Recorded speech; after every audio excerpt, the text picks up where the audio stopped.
Thank you, and good morning. Morning.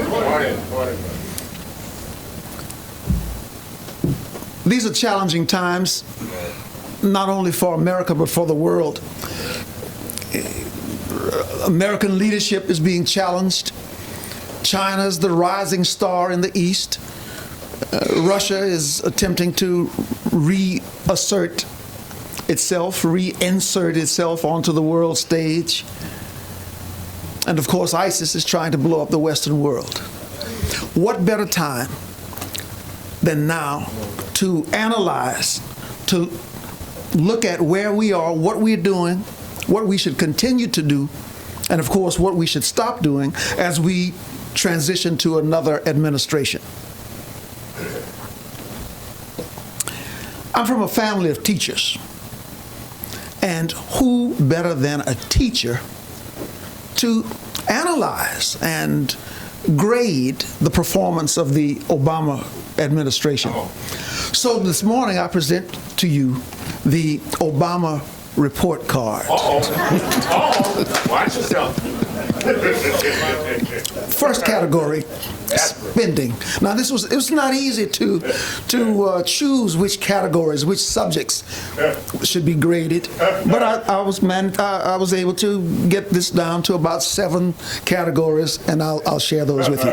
The first is spending. $20 trillion national debt threatens us more than anything else, more than ISIS and Russia and China and Iran all rolled into one.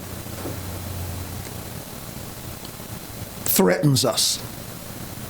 The new spending bill guarantees that in 10 years we'll have a minimum $30 trillion national debt. We're going the wrong direction. I wouldn't be so angry. I wouldn't be so upset if some of that money, or more of that money, had been spent at home, building our roads and bridges. But in fact, it was spent overseas, much of it, where those roads and bridges, we building nations, our nation is crumbling, our infrastructure is crumbling, our roads and bridges are crumbling. Much of that money hired foreign workers in their countries, while our workers are walking the streets looking for work, their families on welfare and food stamps. We can't keep our promises to our elderly, to our veterans. Mr. President, for your fiscal irresponsibility and your wild, chaotic spending, your grade is an F. Right. Second category, education. 50% of America's schools are poorly performing schools. Half of the American children cannot read, write, or compute at grade level. How on earth can this nation compete on a world market if our children cannot read, write, and compute? We have some difficult days that are facing us. The president has done absolutely nothing about this. Well, that's not quite true. Yeah, right. Let me tell you what he did in Louisiana. In Louisiana, we have a voucher program. 10,000 vouchers, 100% poor. 100% in the worst performing schools in Louisiana, some of America's worst performing schools. 90% black. Now, I came from the civil rights movement. I was just a little boy at the time. But I was accustomed to seeing people standing in the doorways to prevent little children from getting an education. Generally, they were wearing white sheets with tobacco stains because they'd crawled out of the backwoods of Louisiana, Mississippi, and Alabama. But now, crawling out of the belly of the White House and out of the belly of the Justice Department, these thugs wearing Brooks Brothers suits came down to Louisiana to terminate, to put an end to that very nice voucher program. That is what this president, that's how I will remember him all of the rest of my life. And they said that they should terminate the voucher program because it violated the civil rights of somebody. I still don't understand who. They want to send those little children back into these violent, low-performing, disrupted schools instead of the private schools and parochial schools that they are attending right now. If I seem a little upset about that, it's because I take it personally and I am really offended by it, and I must give our president a grade of F minus. And Mr. President, when you leave the White House, turn out the lights and take Common Core with you.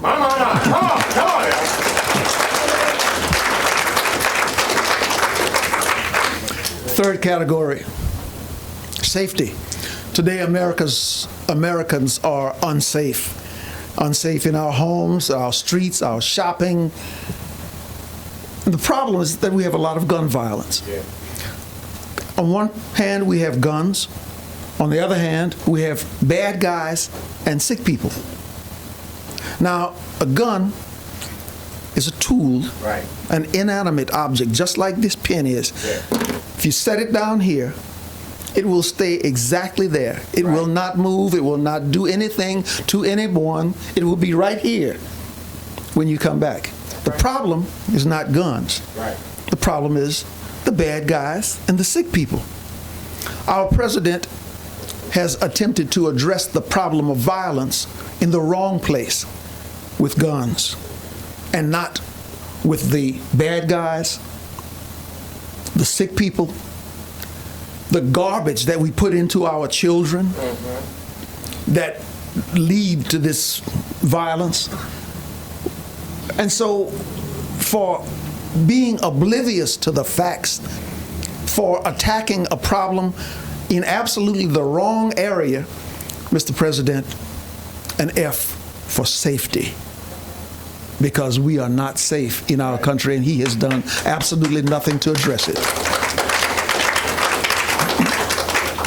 Incidentally, if you think that outlawing guns is a great idea, keep one thing in mind. If you outlaw guns, there'll be two groups of people who have guns, the police and the criminals. That's right. Because if anyone believes that the criminals will line up to turn in their guns, long lines of criminals outside the police departments, they are, as we say in South Louisiana, couillons.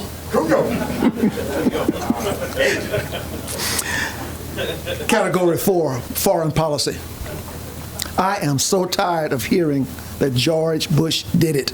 Obama has been president for 7.5 years. Bush's fault. His policies of regime change and Arab Spring have brought chaos to the Middle East. Donald Trump says Obama didn't do anything to protect us. I agree. One thing that he certainly did not do is to understand the passion, the commitment, and the intelligence of forces like ISIS. He underestimated ISIS, stood on the side while ISIS grew and became a force.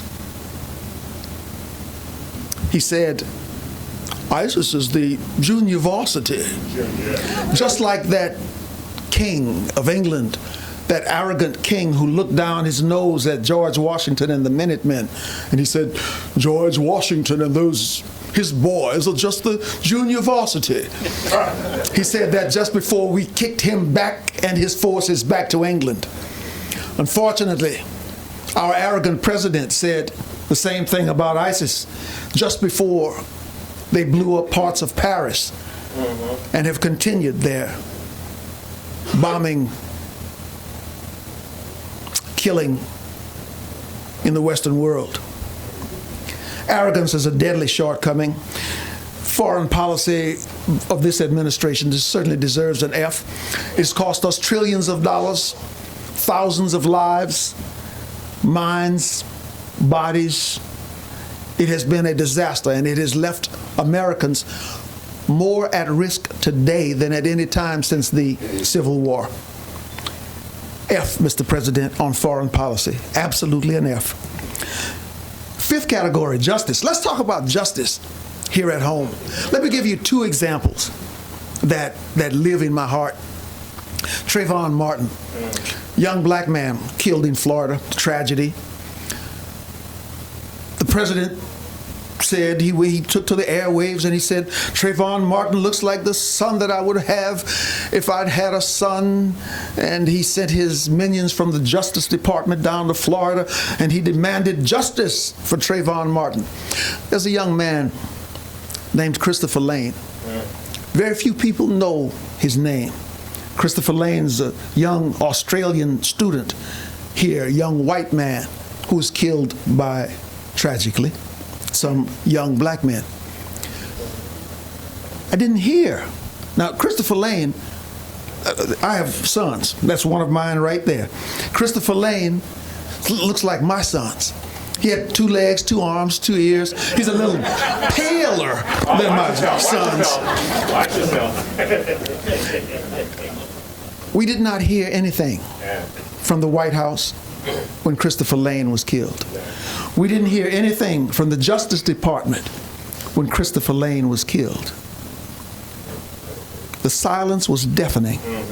Let me give you another example. Ferguson, Missouri, Marksville, Louisiana. Ferguson, a white cop killed a young black man.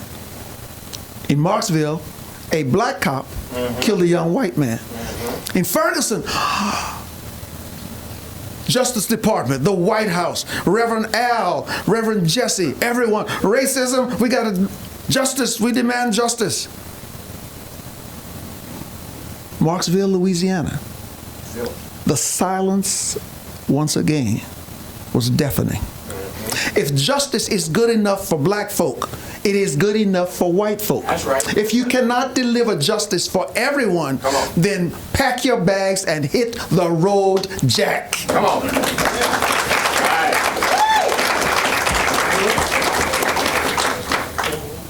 Justice, Mr. President, an F.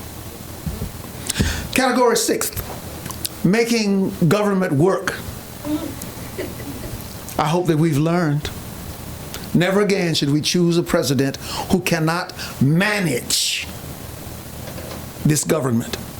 NSA snooping on Americans without warrants, IRS ripping off the Tea Party, Foreign Service losing lives in Benghazi when there are Marines and Special Ops and SEALs just a few miles away. Somebody's got to explain that to me. I'm an old Navy veteran. I can't understand that. But no matter how you cut it, the buck stops at the White House. The VA, men and women who've given their all to America, and the VA cannot serve them. Dying veterans waiting for an appointment. Veterans committing suicide at the highest rates in recorded time.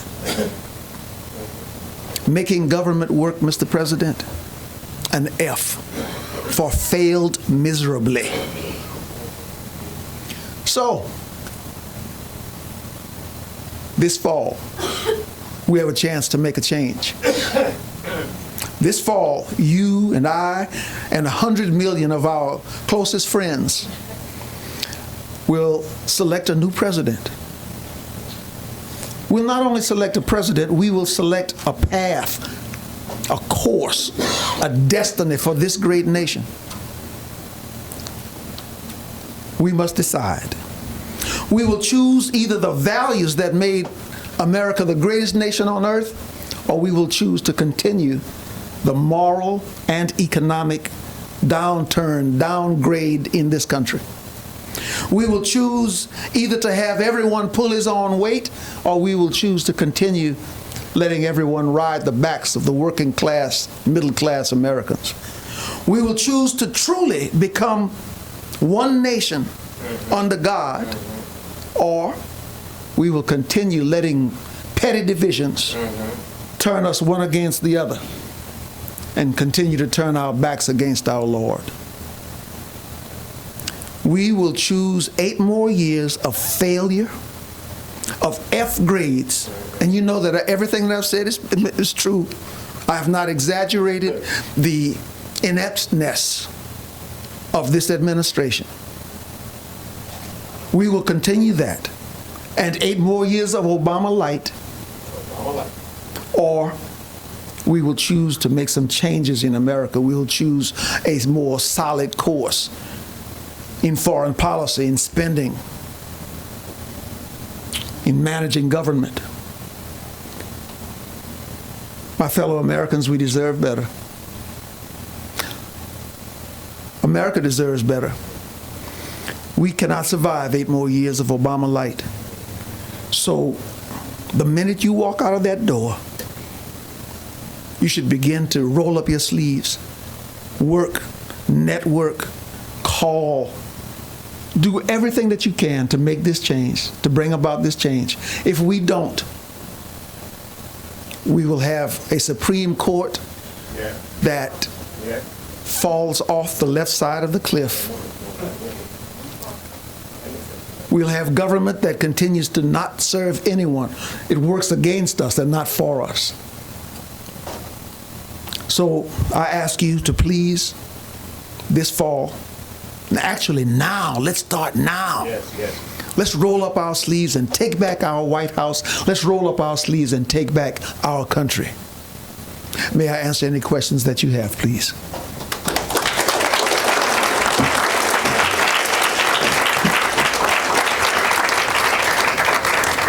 Well, thank you very much for that fine and interesting presentation. I know you will not be disappointed. There will be questions. There always are at these breakfasts. Who wants to ask the first question? Yes, sir. Let's wait until you get the microphone. Hi, Carl Gollivan. I'm confident that you're an advocate for following the Constitution.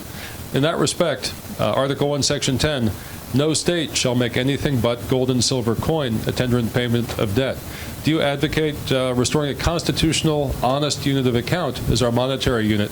Because it's the expanding Federal Reserve credit that empowers corporations and all of the programs that come out of Washington and concentrate power. Do you support monetary reform to return wealth to the people and to more state and local control? I fully support the states taking back the powers that have been given and managing America.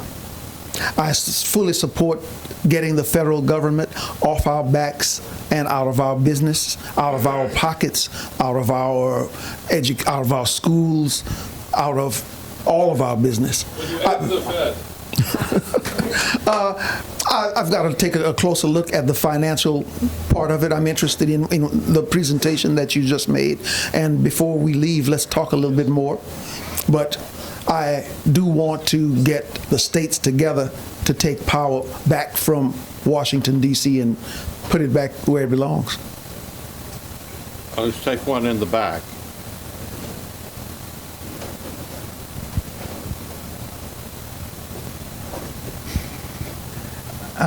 Curious what your view is on the Trans-Pacific Partnership in terms of promoting U.S. interests here in the United States and also overseas. What do you like about it, or what would you change if you could? To be honest with you, the economic partnerships that we started participating in the 1990s have really not served America well. Places like Port Barre, Louisiana, that were major manufacturing sites. We made underwear there. Americans still, just about, I'd say 95% of us right now in this room have on a pair of underwear. And 100% of those pairs of underwear were made in foreign countries. When America can't even make underwear for its own people, there's something wrong with that. Something wrong with that. And the same thing is true in agriculture and in steel and in so many economies, so many industries. I don't care for those partnerships, and if I go to Congress, I'll be against them unless someone can really show me in great detail that one specific partnership is to our advantage. Let's put America first. Take this gentleman here. Good morning, State Senator. I'm Reverend Stevie Craft from New Jersey, and I come down, even though you can hear, I'm from New Jersey, so you have to forgive me. But I come down to LI a lot for different training sessions, so I'm well familiar with the expertise of LI. I was down in Louisiana just last week doing a revival in Opelousas, which is part of your district. I was talking to Reverend Davis, dear friend of yours, supporter, and I was looking at some of the stats right now, that some of the challenges you're going to be facing in the district that you're running for the House of Louisiana 4th District. It's a majority white male and female district. And as of the 23rd of this month, there are 5, there may be even more now, but I was down there just last week, 5 declared Republican candidates. And now they're talking about there's a so-called conservative Democrat named Marshall Jones running. So now that Louisiana, since Bobby Jindal, who was a great supporter also of school choice, now that he's out, and you have Bill, what's his name? Edwards. Right, as the governor. I'm wondering, is that district now going to flip back into the Democratic camp? And if not, what are some of your ideas on how to set yourself apart from the other 5 Republican declared candidates so far in that 4th district? First, let me tell you that I'm glad that you're from New Jersey. I lived in New Jersey, went to school in Jersey, so I lived there about 4 or 5 years.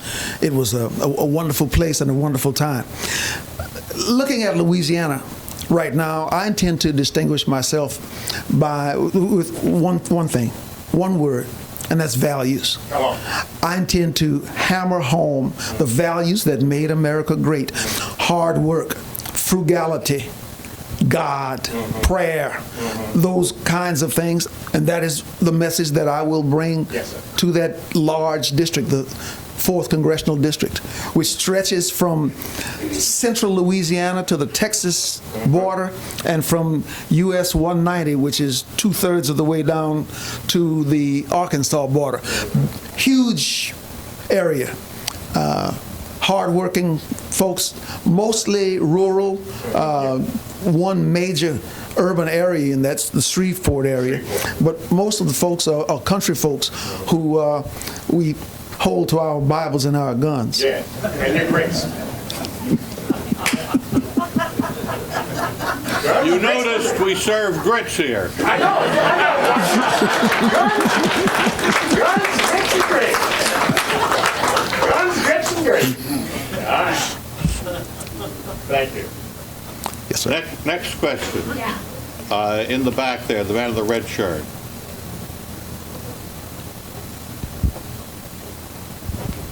Good morning. Todd Meloy, Ashburn, Virginia. I live in a retirement community, by the way. 1,200 people, 400 of them are thinking conservatives, 400 of them are unreconciled liberals, and the other 400 really don't know what they're doing, so we have a lot of work to do to convince the older folks to get their head on straight. My question to you, sir, is what would be your view on the proposed convention of states for the purpose of amending the Constitution? Love it. Absolutely love it. That is one of the ways that we will be able to take back the power from Washington, D.C. That's one of the ways that we'll be able to start the process of governing America the right way. So yes, strong supporter, been a supporter for a couple of years. I think that it will. We are adding more and more states. The number of states who are going to participate is growing now. So we just continue to expand that and take it back. We haven't had a question from this side. Anybody with a question? This lady here.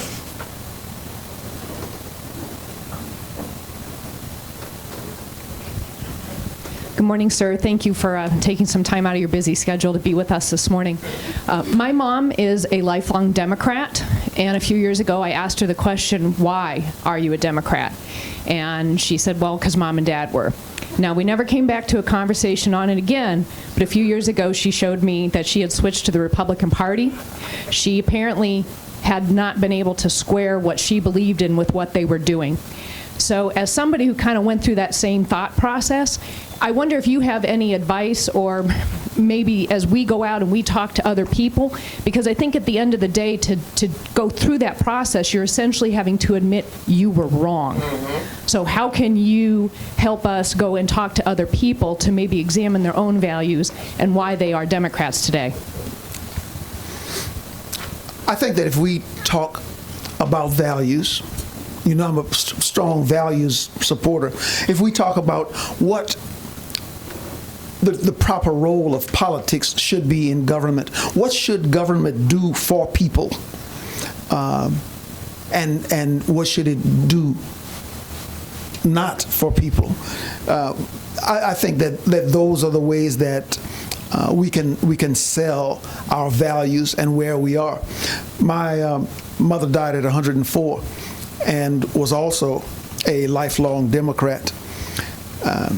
When I made the switch, I was on the Senate floor and sitting at my seat, and my mother called.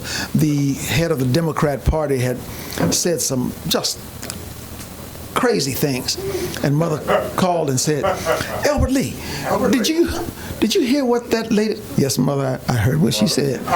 Did you participate in that?" "No, Mother, I didn't." This was the head of the Democrat Party who had made these remarks. "I didn't participate in that."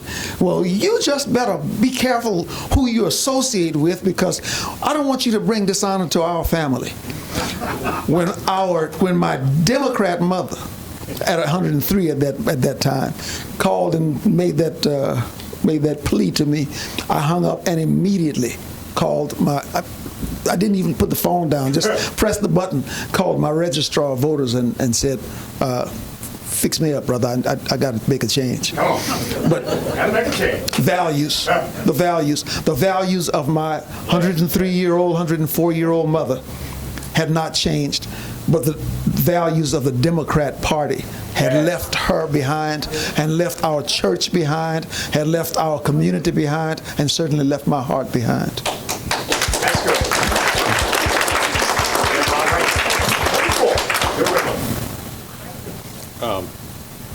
You wanted a question before?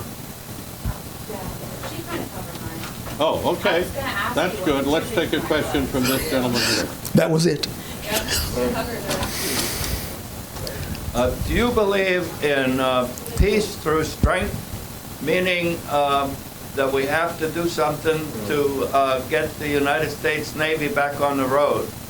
Right now we have 10 aircraft carriers, but only 2 of them are working. There are 8 aircraft carriers sitting there non-operational, and we're not showing any but we're not helping peace through strength because we're not showing any strength. Thank you. I absolutely agree. This administration has shown no muscle and very little brain. Being an ex-Navy guy, 64 to 68, incidentally, when there were some other people, like a fellow named Clinton, when they were ducking and dodging and running from military service, I did not have to. I was 4F. I was an asthmatic. I tore up my draft card and volunteered to join the Navy because America was calling at that time. We must have a strong military. That is the only way that we can counterbalance the interests of the Chinese, the Soviets, ISIS. For us to have permitted ISIS to grow and develop. It's a failure of intelligence and a failure of muscle. We should have known that they were growing, and then we should have. Yeah. This was a small operation. Should have been crushed like one crushes a cockroach, and we didn't do it. That was stupidity. That was criminal. If I can have a voice in government, we will have a strong military. Yes, yes. We don't have to beat up everybody. We just have to be ready so that when the moment comes, we can crush those things, those movements that would threaten our freedoms and liberty. That's good. Thank you. Okay, a question over here. Good morning. I'm actually a resident of Shreveport, Louisiana. And as you know, Shreveport has a large African American community. I was wondering if you had any strategies on reaching out to the African American communities and what we as Republicans can do to reach out to more minorities. Two strategies. One, toward the young people, we are aggressively pursuing a campaign in the social media. Two, for the people who are over 25, 30, we are working very hard in churches, fraternities, sororities, Masons, Knights of Peter Claver, all of those kinds of organizations, to take our message to them directly so that they will know and understand. And we're trying to show them what has happened to our community when we have put all of our eggs in one basket. Yes, yes. When one party does not know us and the other party has us in its hip pocket and owes us nothing, so that they can bring 20 million new Americans without taking us into consideration, without taking our education, our jobs, our welfare into consideration at all. Totally ignored. I think that we have been so far, especially in churches, we've been kind of successful. Pray for us. Another question? Yes, ma'am, here.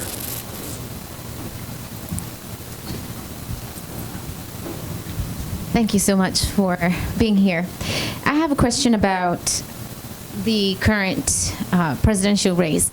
So whenever I talk to people, I'm also running for office in the 4th District of Virginia. And as I've been talking to people, one of the most frequent questions I'm getting from black people is, so how are you going to align yourself with Donald Trump?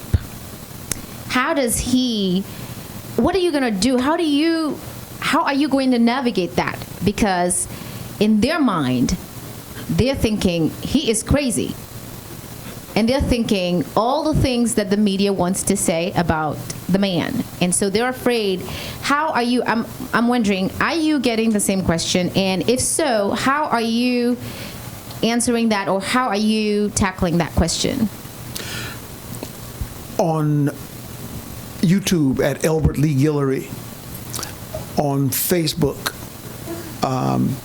we are putting together a series of educational videos that show people what Hillary has done for America and for the black community particularly. We did one from a jail dealing with her and her husband's incarceration bills from the 90s and their lack of assisting us with jobs, the lack of economic development. We're hammering that message home, and it is resonating. And I urge you to take a look at some of those videos. That young man right there is the producer, and they've been. The last one that we did from a jailhouse had about 6 million views. So join me. Let's deliver that message to our community. the Democrats have not served us well. That's been a disaster. So let's hammer that message home to them. And good luck in the fourth. There's a question back here.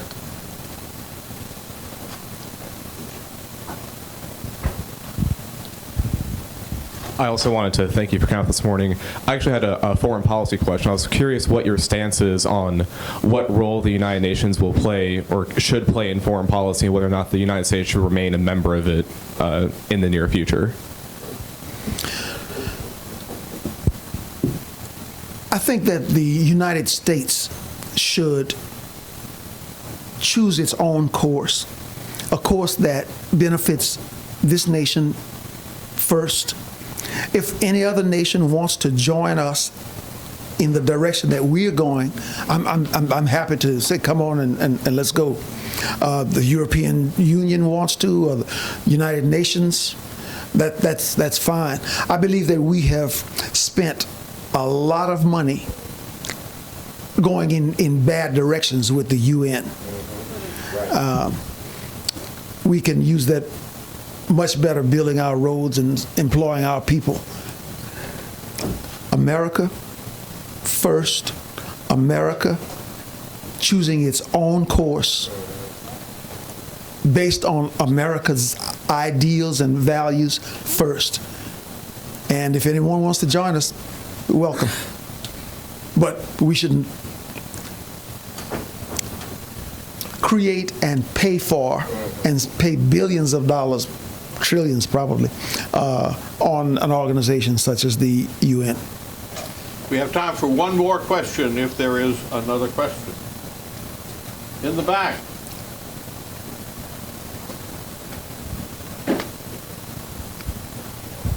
Thanks for your comments. It's great to hear you, and thank you for being such a good. You can hear me? Okay. Yes. Yeah, you mentioned that the Democrat Party had left you, and I want to just interact with you a little bit about this, because actually, to a certain extent, I agree with that, but in another way, I feel, and this may go a little ways to answering this question too. In my view, the Democrat Party, at its philosophical core, has never changed in its, for example, its embrace of the concept of involuntary servitude. And that concept has just changed over time. It's morphed into embrace of socialism and these kind of things as well, which is obviously a different manifestation, but it's same at its core, and so forth. So just wanted to, and you've articulated this very well in things that I've seen you say, but and this is not to say that the Republican Party has not been complicit in enabling these kind of things along the way as well. But I think that this perception that the Democrat Party has been somehow for people who have been downtrodden and so forth is a perception that is false and can be changed. So maybe that's not really a question, but maybe a comment and interaction on that. I certainly agree with your comment. If you compare, and I spend a lot of time when I'm talking particularly to black audiences, comparing the history of the Democrat Party and to the history of the Republican Party. The Republican Party founded on principles of freedom and anti-slavery. The Democrat Party has been the party of involuntary servitude up until this day.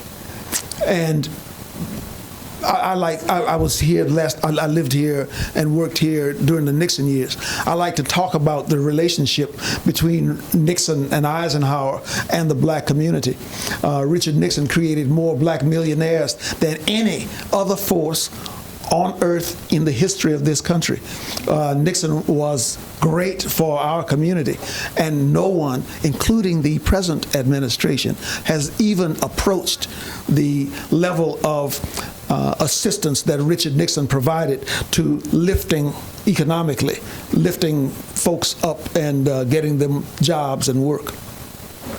But the history is perfect. I love that angle because it is so clear and so true.